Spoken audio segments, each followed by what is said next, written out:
It sounds like it's a mess. You can get rid of a quarterback, you can trade a quarterback, or you can fire the head coach or fire him.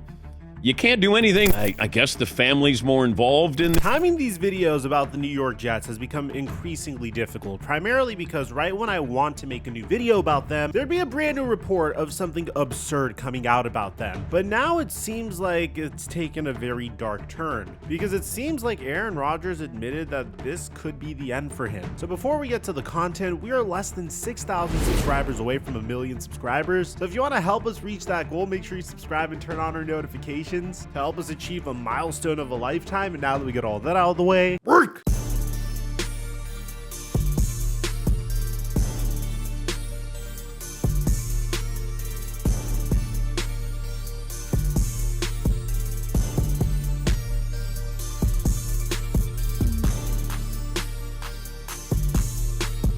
PrizePicks' new feature has been making us so much money. We've been having a lot of success on PrizePicks, and now they finally launched live squares, meaning that squares will update in real time on the app in the middle of a game. So if you see a player is being locked up on defense, you can take a lower square. Or if a player is on track for a generational game, you can take his higher square in the middle of the game. If you haven't signed up for PrizePicks, make sure you use my promo code Mikerophone to get $50 when you make a $5 play to take advantage of this brand new feature. We've been dominating with our NBA and NFL picks, and I post them for free on my Instagram at @TheFlightMike and Snapchat FlightMikeSnap. And thank you, PrizePicks, for the sponsor. Mic check 1 2 1 2. What's going on, everybody? Aaron Rodgers' tenure with the New York Jets has been an unmitigated disaster, and you could point the blame finger at multiple aspects. From the very beginning, there was questions about whether or not he'd be able to return to form after he sustained a torn Achilles during his first drive with the New York Jets last year. And essentially last year turned into a circus. Aaron Rodgers found a way to make the entire season about him, trying to become the fastest athlete to ever return from a torn Achilles to lead the New York Jets throughout the playoffs. Alas, that opportunity never came to be because the New York Jets weren't able to perform without Aaron Rodgers to begin with. So this season was a make or break season for Aaron Rodgers and the Jets. And if you take a look at the season as a whole, this was a failure not only on Aaron Rodgers, but also on the New York Jets. I've said it multiple times, I think the New York Jets did a remarkable job building their team going into this season. They took risks that made sense, and they addressed their biggest needs from the year prior. They addressed the offensive line by trading for Morgan Moses, signing John Simpson, signing Tyron Smith, and also drafting Ollie Fashanu in the first round of the NFL draft. They got additional wide receiver depth in the form of Mike Williams. They took a huge swing by trading for Hassan Reddick to already bolster one of the best pass rushes in the entire NFL. And they even addressed backup QB, trading away Zach Wilson to the Denver Broncos while also signing Tyrod Taylor to a 2-year contract. So on paper, this team did everything they needed to do to be successful. But whenever you overhaul a large portion of your team and you have a quarterback that's coming back from a very serious injury, it's very important to be locked in and try to focus on team chemistry. Tom Brady was notorious for this. When he signed with the Tampa Bay Buccaneers in free agency, it was also during an offseason that had severe COVID restrictions. Players weren't allowed to train with their team. So Tom Brady had these off-the-record practice sessions with his brand new wide receivers and did everything he possibly could to build team chemistry with Mike Evans and Chris Godwin. And despite that Tampa Bay Buccaneers team still got off to a rocky start, primarily because Bruce Arians didn't want Tom Brady to use pre-snap motion because Arians' offenses never used pre-snap motion. But eventually these two came to an agreement as to how the offense should be run, built an offense around Tom Brady's strengths, and Tom Brady was able to win a Super Bowl in his first season with the Tampa Bay Buccaneers. When you contrast that with Aaron Rodgers, it was instant drama from the very get-go. To start, Aaron Rodgers missed mandatory minicamp, which I thought was a huge red flag. The reason why he missed mandatory minicamp? Because he was traveling on a pre-planned trip to Egypt. My assumption was Aaron Rodgers may have been doing something like this.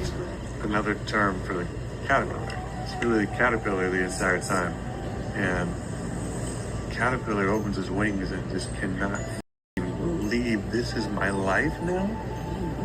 I get to fly around I get to smell flowers and eat flowers. But this was already a huge red flag because Rodgers was essentially coming to a brand new team, and he was also coming off of an injury that has killed many careers, a torn Achilles. So far, we've seen what a torn Achilles has done to Kirk Cousins, and it seems like Aaron Rodgers didn't put much stock into this. But on top of this, he has a brand new offensive line, he has a brand new wide receiver too, and I felt like this wasn't the best message to send to the rest of your team. At the time, team owner Woody Johnson downplayed Aaron Rodgers' absence, saying that he was practically in full attendance during voluntary spring workouts. But problems would start for the New York Jets almost instantaneously. The Jets would start out the season 2-1, but that would not come to be, as during the midpoint of the regular season, they would lose to one of the best teams in the NFC in the Minnesota Vikings, and then their division rival Buffalo Bills. The Jets were 2-4, and they decided to point the blame finger at Robert Saleh, firing the head coach that was without a doubt the architect of one of the best defenses in the entire NFL, who was doing it without his star edge rusher Hassan Reddick, by the way. But it got way worse. Aaron Rodgers pointed the blame finger at Mike Williams for the Jets' inability to defeat the Buffalo Bills at the end of the drive, as Mike Williams and Aaron Rodgers had a miscommunication that resulted in an interception. And instead of holding himself accountable, this is what Aaron Rodgers said. Two verticals,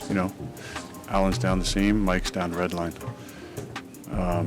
So I'm looking at Allen, he puts his hand up, three guys go with him, so I'm throwing a no look to the red line. And when I just peek my eyes back there, he's running an inbreaker. So it's got to be down the red line. Mike Williams would get thrown under the bus, and the Jets figured the next quick fix would be trading for Devonte Adams. Now look, if this was Madden, I'd say this is a great trade. You have two wide receivers on the roster that are capable of being wide receiver ones on any team. But the problem is this also affects the volume that Garrett Wilson gets, and clearly Aaron Rodgers has a favorite in this instance, and this further destroyed team chemistry. Possible because it's tough. I mean, it's hard as...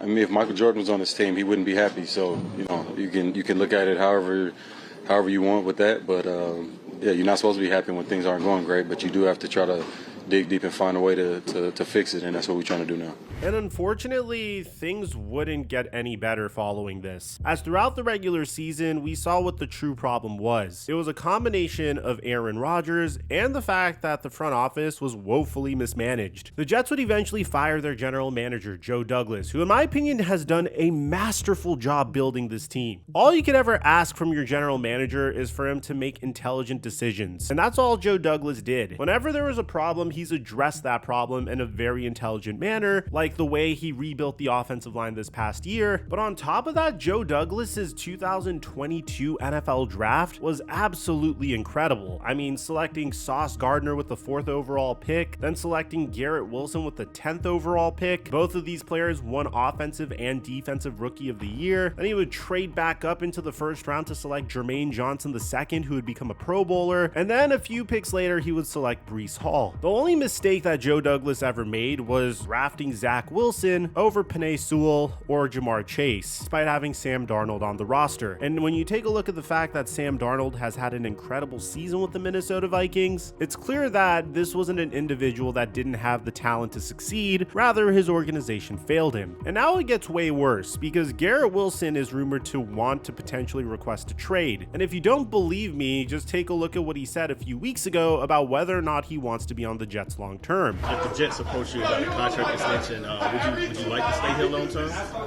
I don't know, man. I just figure I just do whatever, whatever, go about my day, however, figure my feet at, And if they do it, I would be a blessing. That'd be awesome. I love the Jets.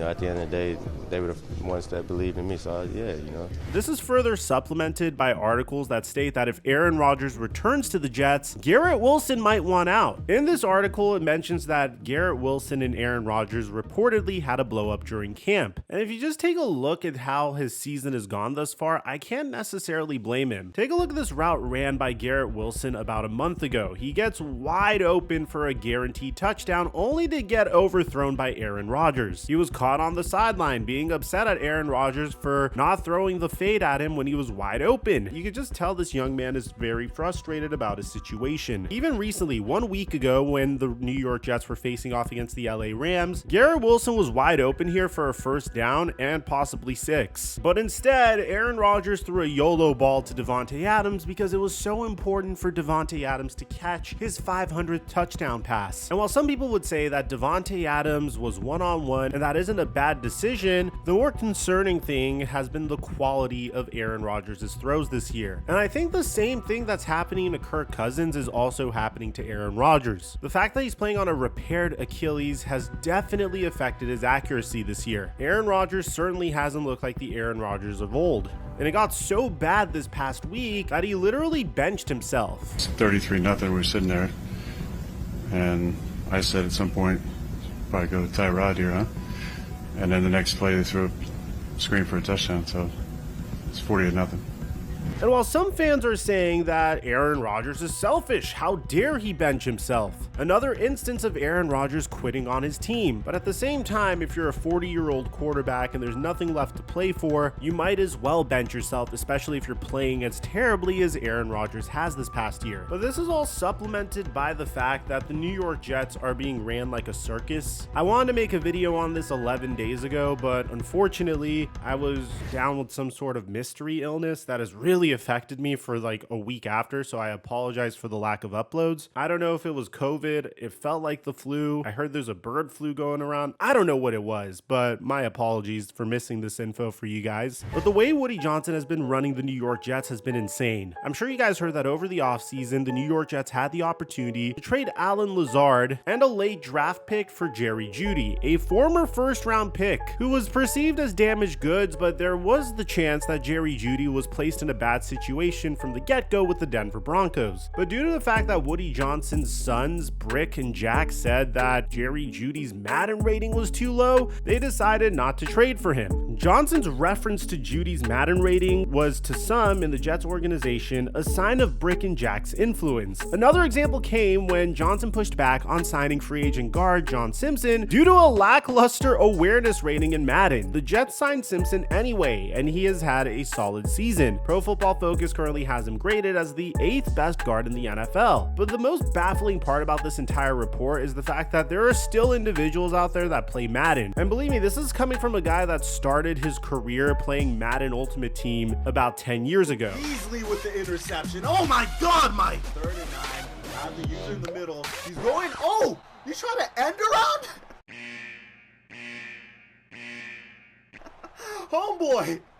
And I haven't played Madden in years primarily because it's just such a terrible product. Hopefully EA loses the license and there could be some competition between 2K and Madden, but that probably won't happen for another 2 years, if we're even lucky for that to happen at all. Probably my favorite part about this article is this year on Halloween night, the Jets registered their first victory since Saleh's firing 4 weeks earlier. It was a significant moment for a struggling team. Rodgers walked into an energized locker room with a game ball in hand, and it was expected that he'd give the ball to interim head coach Ulbricht, a customary gesture when a coach gets his first win. But before Rodgers could speak, Brick Johnson took another game ball and awarded it to wide receiver Garrett Wilson in a profanity-laced explanation, which the owner's son later posted to Instagram. Woody Johnson then gave Ulbricht the ball that Rodgers had been holding. Multiple players said that the energy felt drained out of the room. It was the most awkward, cringeworthy, and brutal experience. And for those of you guys that don't believe that this happened, this is the picture that was posted onto Instagram, which is just insane. I mean, Brick Johnson's really making other teenage GMs look bad because clearly Joe Schoen's kid knows ball. Jaden Daniels, trade up and get him. Why not? Okay, if Jaden Daniels. You only get this job once.